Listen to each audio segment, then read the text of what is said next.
Mesdames, Messieurs, bonjour et bienvenue.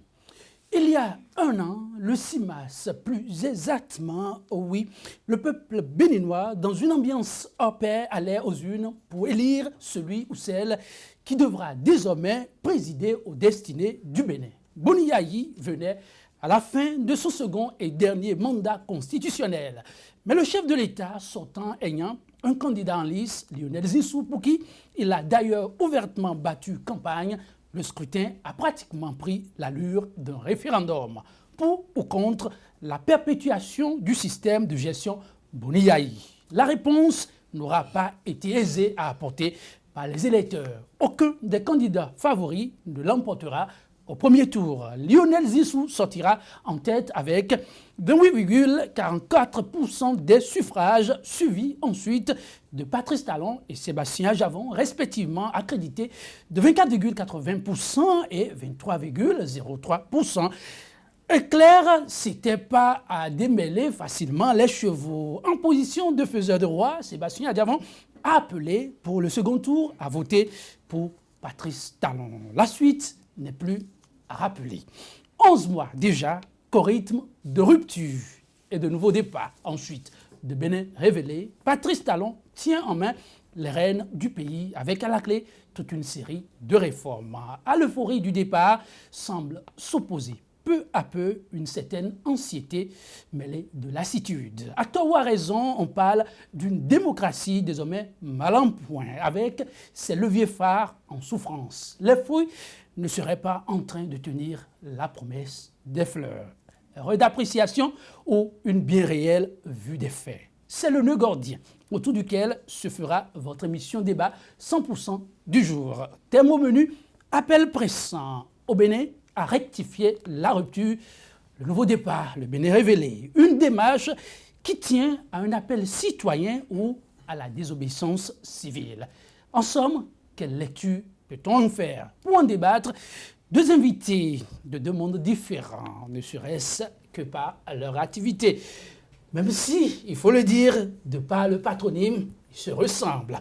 Vous allez vous en rendre compte tout de suite. Anselme Moussou, acteur du monde syndical, il est le secrétaire général de la CSA Bénin, la Confédération des syndicats autonomes du Bénin. Anselme Moussou, bonjour. Bonjour Joël. Merci pour la disponibilité. C'est un plaisir. Alors, on est très honorés. C'est la première fois que, en tout cas, 100% Bénin vous reçoit. C'est un honneur réciproque.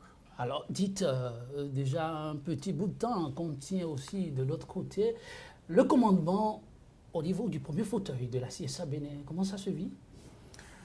L'euphorie est passée. L'euphorie est passée et nous sommes maintenant dans l'action. On a posé les premiers pas déjà. Et de ce point de vue-là, nous avons choisi de sortir de la gestion au quotidien de la Confédération. Nous sommes dotés la semaine dernière déjà d'un plan d'action en bonne et due forme que nous allons méthodiquement mettre en œuvre pour pouvoir faire le bilan le moment venu. J'ai une bonne équipe autour de moi. Il y a un bon dynamisme, un rajeunissement de l'équipe. Et j'ai bon espoir que nous arrivions à atteindre nos objectifs. En tout cas, bon vent à vous. En face de lui, je le disais, il se ressemble de pas. Le patronyme, lui, il est un habitué de ce plateau. Distella Moussou, c'est son nom. Journaliste, il est consultant en communication. Distella Moussou, bonjour. Bonjour Joël. Comment allez-vous? Je vais très bien par la grâce de Dieu. Vous irez davantage mieux. Il paraît que de par le vent qui souffle, du Bénin révélé, les consultants en communication, le vent en poupe. Comment ça se passe à votre côté? Ben écoutez, nous sommes des Béninois, nous sommes des citoyens de ce pays et personnellement, je dis, j'ai eu tout de mon pays qui m'a formé et si mon pays me fait appel, je répondrai présent. Et déjà, ça se fait bien? Je ne sais pas. Vous ne savez pas. Il faut le savoir. Vous comprenez, on y reviendra sans nul doute. Ces consultants qui apportent beaucoup au grain de sel des journalistes. Nous revenons au sujet du jour. Bientôt un an de gestion du pouvoir. Le régime du nouveau départ, qui certes ne manque pas d'admirateurs, commence toutefois à compter nombre de mécontents, voire des détracteurs. En tout cas, l'euphorie des tout premiers jours de gouvernance, pour beaucoup, n'est plus que de vieux souvenirs. Et pourtant, ce ne sont pas des initiatives audacieuses et heureuses qui font défaut. Alors, je vais me retourner vers Ansel Amoussou, qui est de la masse. Oui, et je l'ai dit en introduction, il est le secrétaire général de la CSA Bénin. Ansel Amoussou, ce sentiment d'insatisfaction qu'on note de plus en plus, comment ça s'explique? Merci Joël. Non, je trouve que c'est tout à fait normal. C'est dans tous les pays. L'exercice du pouvoir fait que vous perdez toujours un peu de cette aura qui vous a accompagné lors de votre élection à la tête d'un pays. Parce que là, vous êtes dans l'action. Vous devez prendre des décisions. Vous devez exécuter donc des décisions. Et forcément, vous faites des mécontents. Vous faites des déçus. Et donc, ce sentiment-là est un sentiment qui ne m'étonne pas, qui ne m'étonne pas beaucoup. Mais dans le cas du Bénin, je crois que nous avons atteint un grand niveau d'espoir avec l'arrivée du président Talon. Parce qu'autour de ce candidat, il y avait quand même un certain nombre de figures, un certain nombre de personnes, de personnalités que nous avons connues dans ce pays, et qui avaient un certain discours qui a plu, un discours de rupture justement. Et on était en droit d'attendre quand même que la déception vienne un peu plus tard et avec un peu moins d'ampleur. Aujourd'hui, le sentiment que vous avez décrit là est un sentiment qui est réel sur beaucoup de domaines. Et il y a eu des pas qui ont été posés qui sont des pas intéressants que l'on peut saluer, mais il y a également des pas qui sont des pas qu'il faut déplorer et qu'il faut déplorer quand on est un citoyen normal, parce que le sentiment général aujourd'hui est que nous avons l'impression que nos gouvernants considèrent l'État comme un marché. Et lorsqu'on considère un État comme un marché, on ne peut que poser des actes que nous sommes en train de voir là. À ce point-là, l'État-marché, on y reviendra. Ansel Amoussou, en face de lui. Distel Amoussou, oui. Comment vous appréciez ce sentiment d'insatisfaction qui naît? C'est vrai, c'est juste que tout observateur pourrait remarquer que les Béninois, comme des malades, sont allés voir le médecin qui a posé son diagnostic, qui a fait sa prescription. Et une fois l'ordonnance en main, tout gai, tout content de recouvrer la santé, les Béninois se sont portés vers la pharmacie. Ils ont déboursé pour acheter les produits. Mais au moment de la consommation, ils n'ont plus la même mine.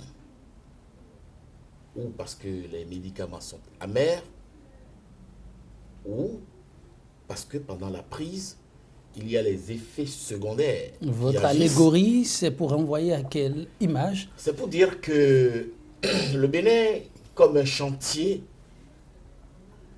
a reçu l'avis de tous les Béninois pour des travaux de réfection.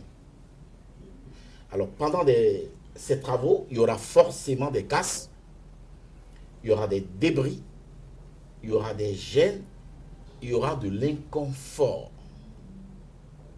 C'est ce que nous traversons.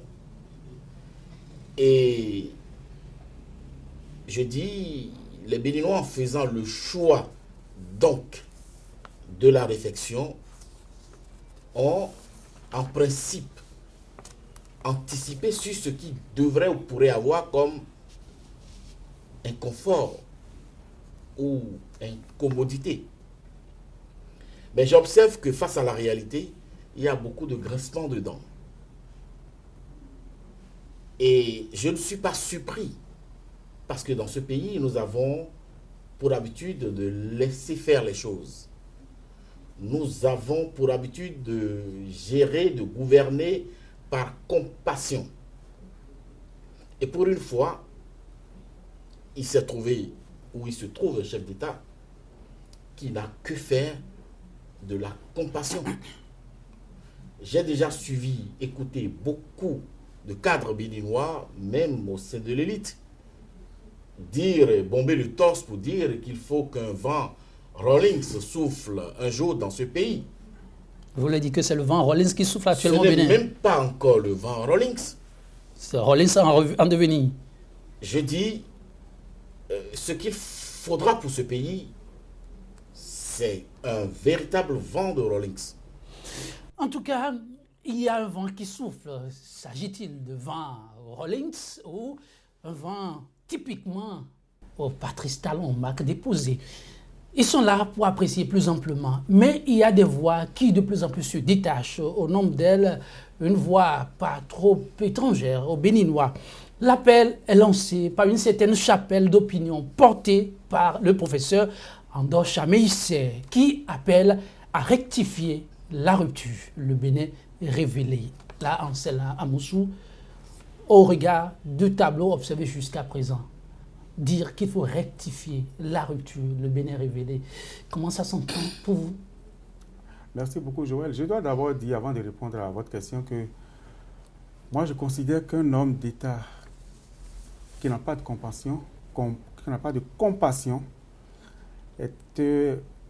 est assimilable à une machine froide et qu'il va finir par échouer. Parce que nous devons pouvoir endosser le costume républicain quand nous sommes dans l'action politique et comprendre que nous sommes là pour le bien-être du peuple. On peut faire le bien-être de quelqu'un contre lui, c'est vrai, mais toutes les actions ne sont pas des actions que l'on peut assimiler à une posologie venant d'un médecin et qui est, semble-t-il, simplement amère. Il y a des faux médicaments dans cette posologie. Et justement, c'est les faux médicaments que nous devons dénoncer. Maintenant, quelque chose là-haut. Oui. Pour revenir à votre question sur l'appel de M. Andor Chameissé, c'est vrai, on peut donner le nom que l'on veut. Il parle de rectifier la rupture et il donne un certain contenu à ça. C'est vrai que à la date d'aujourd'hui, ce dont le pouvoir actuel a le plus besoin, c'est qu'on lui parle, c'est qu'on lui dise un certain nombre de choses.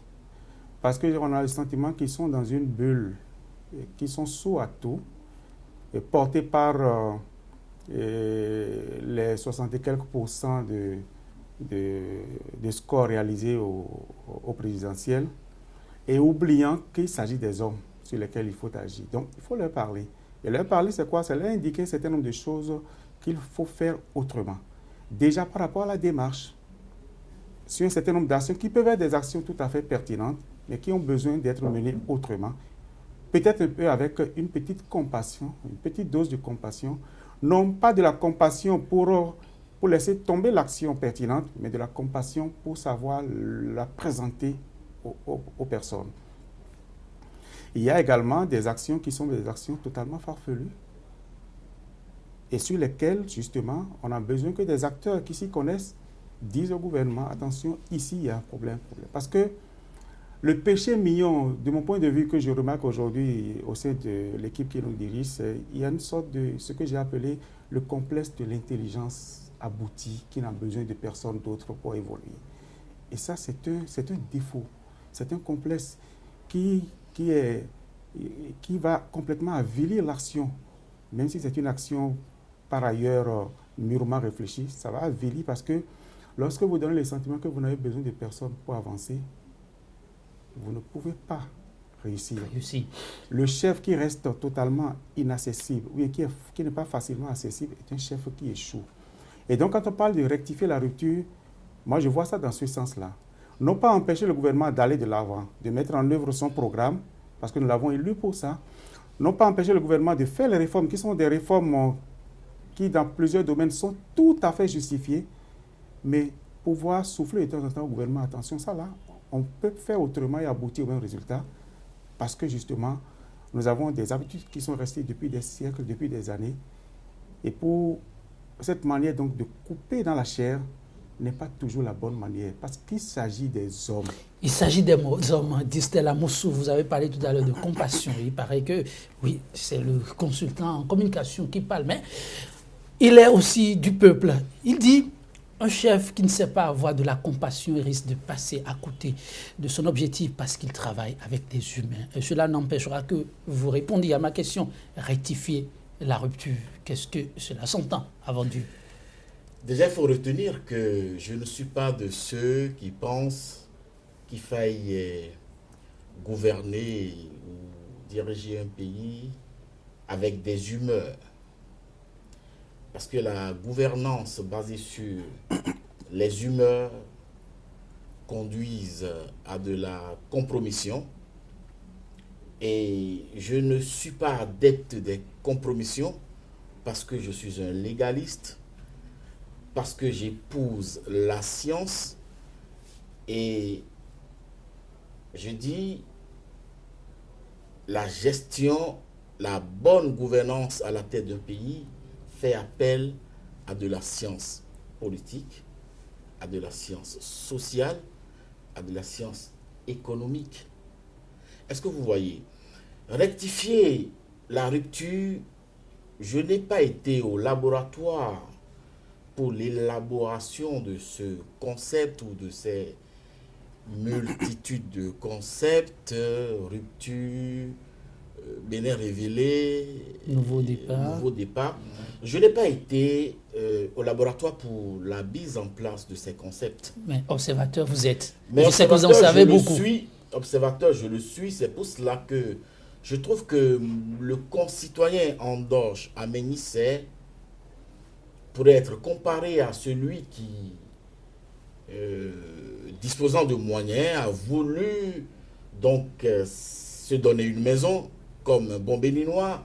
Il est allé voir un architecte, on lui a produit un plan, et lorsqu'on a commencé par éventrer le sol de sa parcelle, pour y enfouir abondamment de ciment et de gravillon pour une fondation solide, il trouve que c'est du gâchis. Les 21 jours qu'il faille observer avant de décoffrer, il les trouve trop longs. Il est pressé, il propose qu'on modifie le plan de départ et je crois qu'au finish, il risque de ne plus avoir la maison de ses rêves. Claire, il faut accorder encore plus de temps au gouvernant. Alors, c'est ça, disent-elles. Je crois que ce gouvernement vient de s'installer. Oui.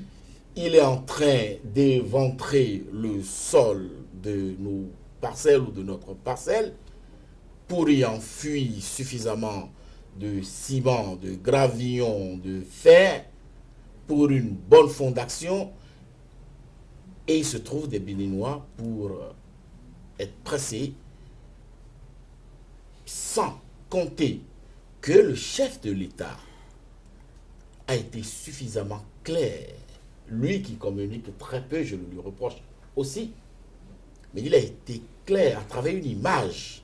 Laquelle? Il dit, nous allons manger à notre faim, nous allons manger de la bonne sauce, de la sauce succulente et délicieuse, mais il nous faudra aller au marché, faire les courses, venir faire la mise en place, faire le feu et préparer la sauce. Mais au même moment, il se trouve un pion phare de cet appareil qu'on ne présente plus, Candidat Zanaï, qui dit « Quand vous êtes là, c'est pour aller vite, on n'a pas de temps à la réflexion. » Et par conséquent, certains Béninois se disent aujourd'hui, quand on parle d'accorder du temps, c'est un peu ramé à compte courant pour des gens qui disent « Nous sommes prêts pour le job ». À ça, vous répondez quoi, disent-elles? Alors, le plus bon cuisinier, le meilleur au monde, lorsque vous lui dites ce que vous avez envie de manger, convenez avec moi qu'il est obligé d'aller faire des courses, d'aller faire le marché. Convenez avec moi que chaque mets que vous demandez a un temps de cuisson ou un temps de préparation pour être prêt. Alors, si les Béninois ont faim, si les Béninois sont pressés, c'est qu'ils vont juste donner l'impression de pouvoir avaler les graines de maïs sans aller au moulin.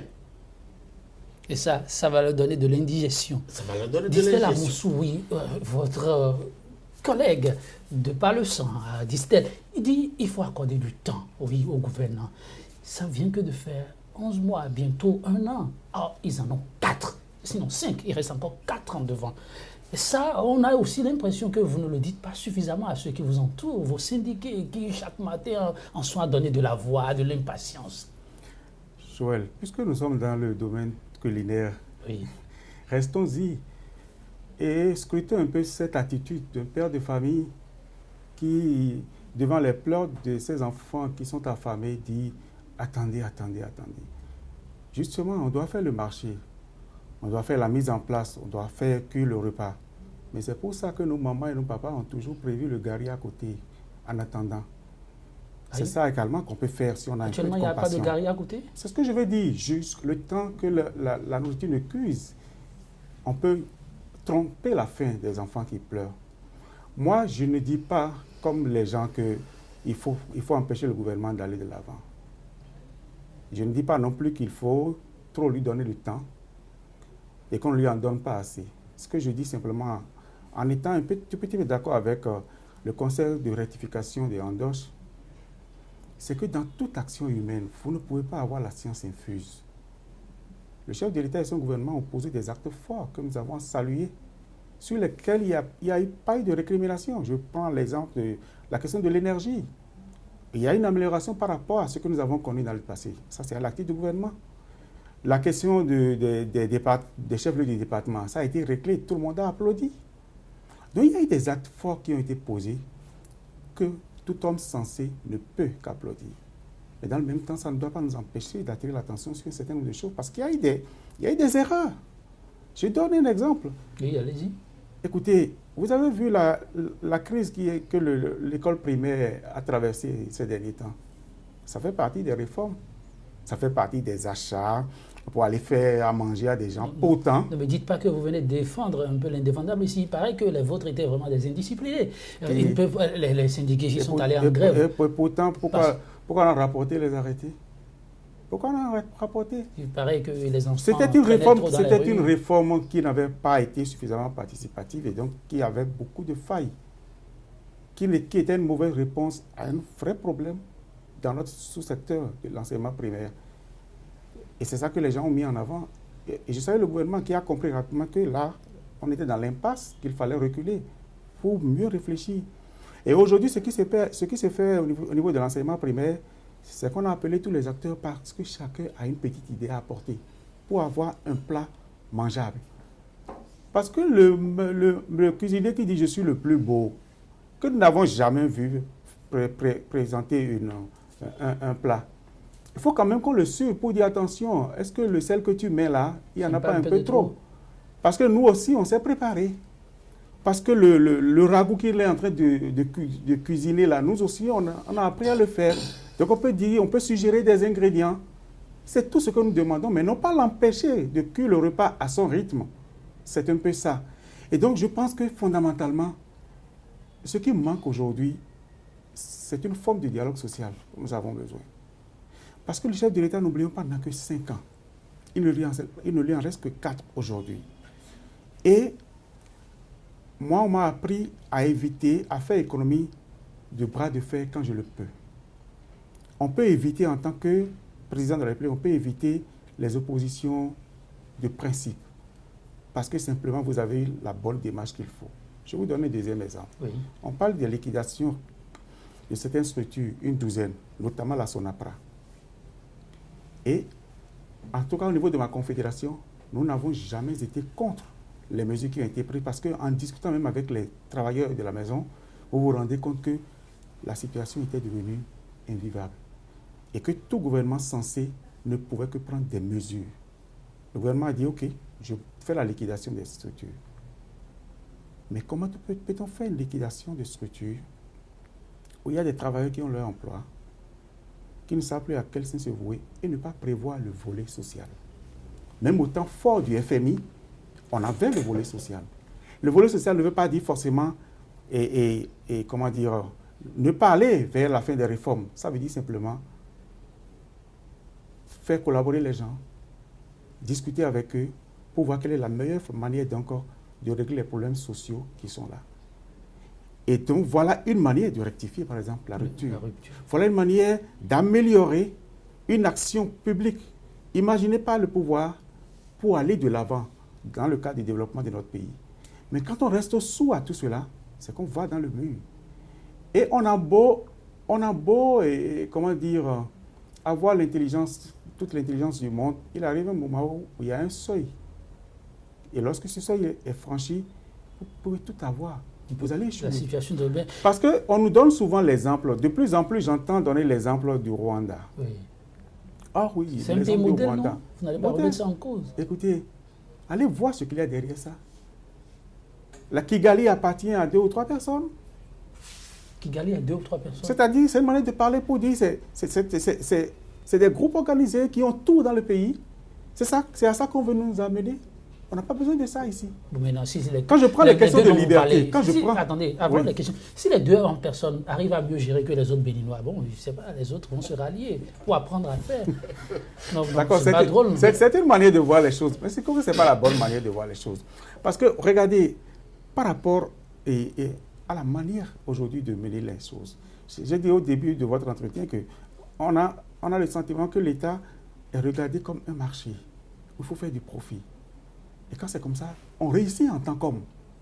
On ne peut que réussir parce que, moi, quelqu'un m'a dit la dernière fois, mais comment il va faire pour avoir les moyens de son péage?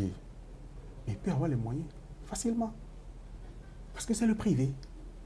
Si vous faites une route d'ici à Dambo et que vous mettez un péage dessus, et que la route peut être rentabilisée avec 200 francs au péage pendant 10 ans, 15 ans, et que vous appelez un privé pour dire je te permets de construire la route, mais de mettre le péage à 1000 francs et de le gérer pendant 30 ans. Ils vont accourir pour venir mettre l'argent. Vous avez fait souffrir la population. Justement, mais vous réussissez à avoir la route, vous réussissez à embellir la ville. Le Bénin est dans ce schéma. Mais en dessous de ça, vous avez tellement de problèmes sociaux, tellement de détresse humaine. Mais il paraît qu'il n'y a pas encore de détresse au Bénin. Je ne dis pas, il n'y en a pas encore. Il paraît. Nous, c'est les retours qu'on fait. Donc voilà, je crois qu'il faut, c'est là où je parle de compassion.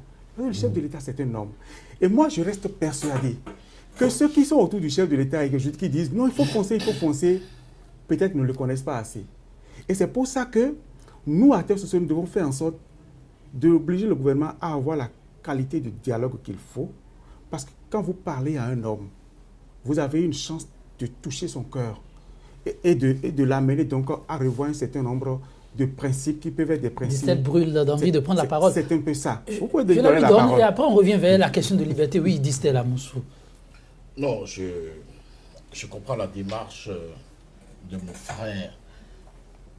C'est un discours syndical qui s'éloigne de la réalité de la gestion du pouvoir. Je n'ai pas dit ça.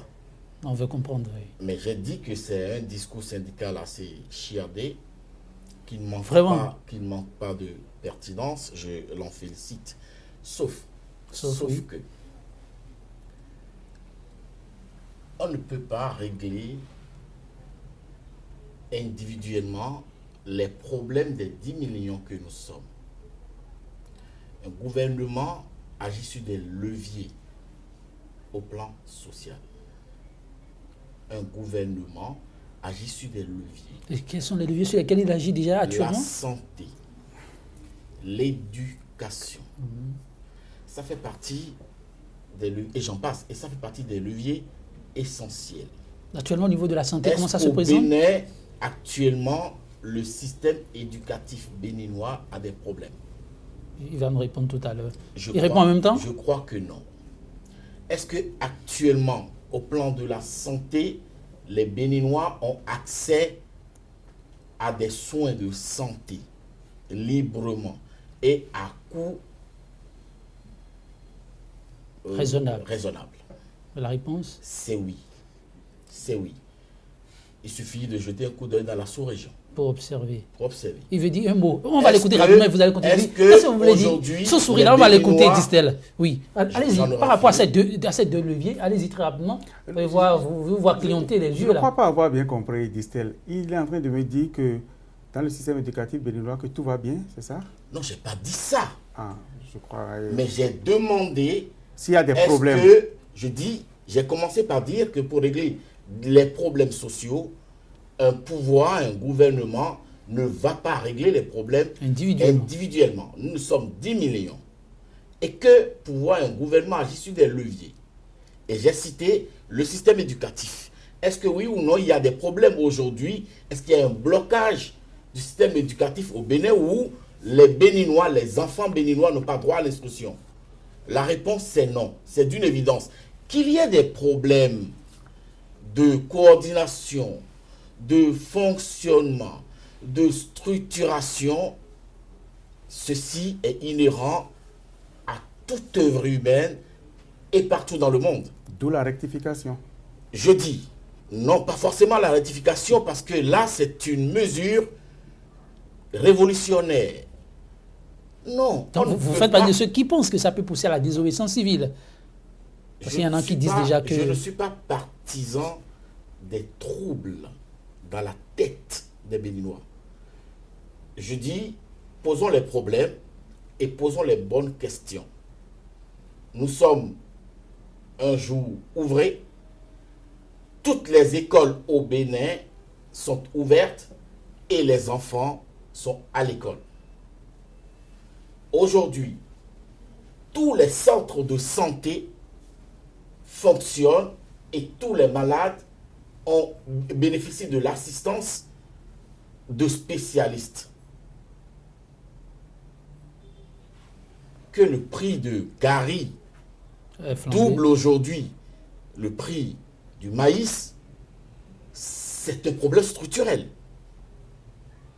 Je suis d'accord qu'on ne peut pas gouverner les Béninois poings et mains liés. Les Béninois ont le droit de regard. Les organisations syndicales ont la parole pour apporter des leurs au goût que donnera cette sauce. Oui, de façon amateuriste, chacun de nous a pu bénéficier d'expertise profane en matière de cuisine. Nous savons préparer la pâte, nous savons préparer la sauce, mais nous ne sommes pas des cuisiniers. Ça s'apprend la cuisine. C'est une science qui s'acquiert. Alors, lorsque les Béninois ont décidé de porter leur choix sur une candidature qui n'est pas une candidature mystique ou mystérieuse, ils ont écouté le personnage, ils ont écouté le candidat, ils ont écouté son discours. Il a dit clairement ce qu'il a envie de faire dans ce pays. Et lorsque le pays a étudié Marx, a récité Lénine et a dessiné dans tous les établissements Engels, se décide face à l'échec des politiciens, des organisations politiques, de confier les gouvernails du Bénin à un homme d'affaires. Ce qu'il sait faire le mieux, c'est d'accumuler les profits. Et ça a été le choix des Béninois. Oui, la question est toute simple. En Salamoussou, les Béninois se plaignent de quoi? Oui. Distel ne l'a pas dit, mais bon. Oui, mais Joël, c'est-à-dire que je suis un peu gêné chaque fois que j'entends ce discours. Un peu comme vous avez fait votre choix, subissez en silence. Mais non, ça ne doit pas être ça le discours. J'ai fait un choix. J'ai porté un homme, une équipe au pouvoir sur la base d'un discours qui m'a peut-être séduit ou simplement parce que j'ai voté contre un adversaire. Ça, c'est passé. Je crois qu'aujourd'hui, nous sommes dans l'action. Et quand on est dans l'action, en tant que citoyen tout court, j'ai le droit, que j'ai voté pour lui ou pas, j'ai le droit d'avoir mes observations, j'ai le droit de critiquer. Et donc, il ne faut pas qu'on nous serve à chaque fois, j'ai déjà entendu ça même de la part de grands responsables politiques, oui, vous l'avez voulu et donc vous devez, c'est un peu comme si c'est bien fait, qu'on se réjouit donc de ce qui nous arrive aujourd'hui dans le pays. Non, ce qui nous arrive, il y a du bon. Incontestablement, il y a du bon. On a par exemple annulé les concours frauduleux. Ce n'était pas le cas sous le régime précédent. On a organisé des concours aujourd'hui qui sont plus ou moins propres. C'est déjà un acquis. Donc, il y a du bon dans ce qui nous arrive aujourd'hui. Tout ce qui nous arrive n'est pas mauvais. Cela étant dit, nous avons élu un homme d'affaires qui a aujourd'hui le manteau d'homme politique. Et je crois que l'intelligence, j'ai déjà eu l'occasion de le dire, l'intelligence d'un homme public, ce n'est pas de balayer tout ce qui est mauvais, de mettre le privé. Parce que ça là, vous et moi, on peut faire. Mon garçon à la maison peut le faire. Ça ne demande aucune intelligence. Vous pensez? Oui, ça ne demande aucune intelligence. C'est-à-dire que je viens dans votre studio, qui est un studio public, je trouve que vous ne travaillez pas assez, qu'il n'y a pas assez de résultats. Je balaye toute l'équipe et je privatise pour avoir des résultats. C'est vrai, j'aurai des résultats. Mais ça, tout le monde peut le faire, balayer. L'intelligence qu'il faut nous montrer, c'est mettre en place les réformes pour que moi, en étant donc du public, je puisse atteindre les performances du privé. C'est pour ça qu'on a élu un homme d'affaires aussi.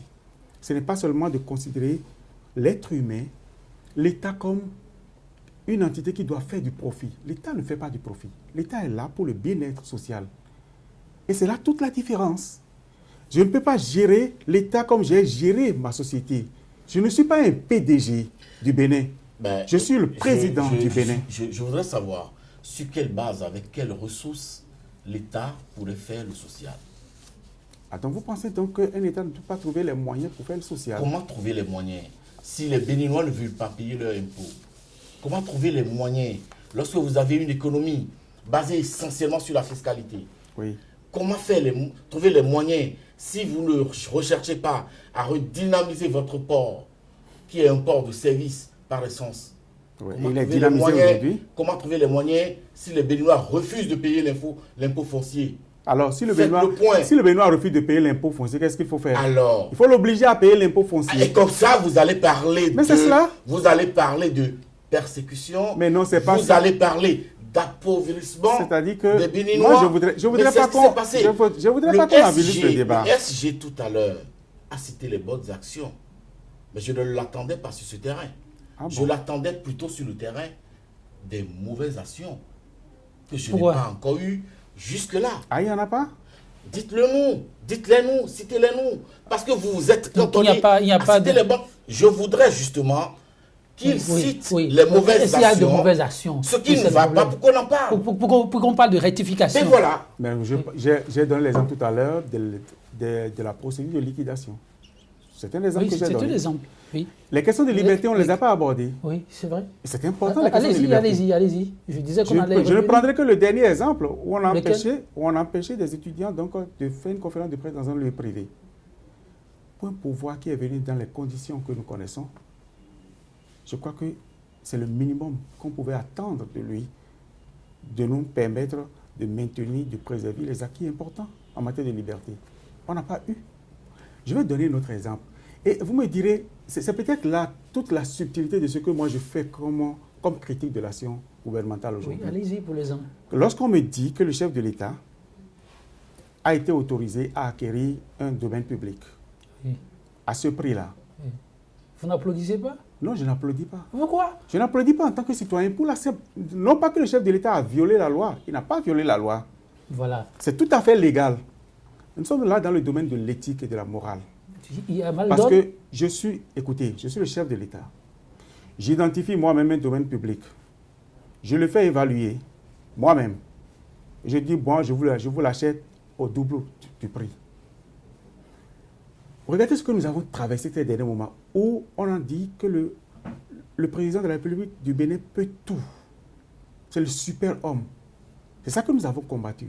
C'est de ça qu'a été victime le chef de l'État. Et donc, nous, on avait besoin, je parlais Talon a été victime de ça. Tout à fait. Nous avons besoin en tant que citoyens de sortir de là, ou tout au moins d'avoir l'illusion d'être sorti de là. D'avoir l'illusion que un chef de l'État ne vient pas pour se servir, mais pour être au service des autres. Et ça, c'est une action tout à fait légale, mais qui me pose un problème, et qui pose problème à beaucoup de personnes. Parce que demain, qu'est-ce qu'on dira? Lorsque moi, en tant que citoyen, j'agirai de la sorte, parce que je me dis, j'ai les moyens de donner de l'argent à l'État, et je le lui donne de cette façon-là. Qu'est-ce qui prouve que l'évaluation qui a été faite est une évaluation correcte? Oui, donc voilà les aspects sur lesquels nous pouvons être là où les collaborateurs du chef de l'État peuvent être pour lui parler dans les oreilles, pour dire attention, tout ce qui n'est pas permis n'est pas forcément, tout ce qui n'est pas interdit, je l'ai dit plus tôt, n'est pas forcément permis. Parce que dans l'action publique politique, vous avez un devoir d'éducation de la masse. Et ça passe par un certain nombre de... Il faut faire attention à un certain nombre de détails qui peuvent paraître mineurs, mais qui sont là aujourd'hui. Et donc, la décision peut venir de là. Ça peut ne pas être forcément qu'on a faim. Ça peut être simplement qu'on attend une certaine qualité dans l'action publique de la part de celui qu'on a élu et qu'on ne retrouve pas. Ça peut être simplement parce qu'on a en face de nous des gens intelligents, mais qui parfois posent des actes que nous ne comprenons pas. Et on a besoin de leur dire attention, ça là, on peut faire mieux. Je sais que le problème du chef de l'État aujourd'hui peut être lié au fait que lui, il est le chef de l'État. Il est venu pour faire un mandat de 5 ans, mais il est entouré de personnes qui veulent faire carrière dans la politique. Ça également, c'est des aspects qu'il faut gérer. Et de ce point de vue-là, il y a des gens qui n'auront jamais le courage de lui dire la vérité parce qu'eux, ils attendent un demain que lui n'attend pas forcément. Distel Amoussou, Ando Chamisé rallonge la liste et dit qu'il se pose un problème aussi de suivi. Au nom de l'opération de déguerpissement pour embellir la ville, on fait un déguerpissement qui ne dit pas son nom. On affame les populations alors qu'on a promis à ces populations des milliers d'emplois. On devrait pouvoir trouver des répondants avant de jeter des milliers de familles, je cite, à la rue, sans se soucier de quoi demain sera fait. Rectifier la rupture, ça tient la route, il faut vraiment revoir. Ça fait un peu d'amalgame. Et je pourrais dire qu'il faille aussi trouver des solutions à cette nombreuse population qui vend les faux médicaments avant de périr des actions de saisine. Ah, il a dit justement. Il a dit justement. Justement, à quel niveau? On peut faire autrement, Joël.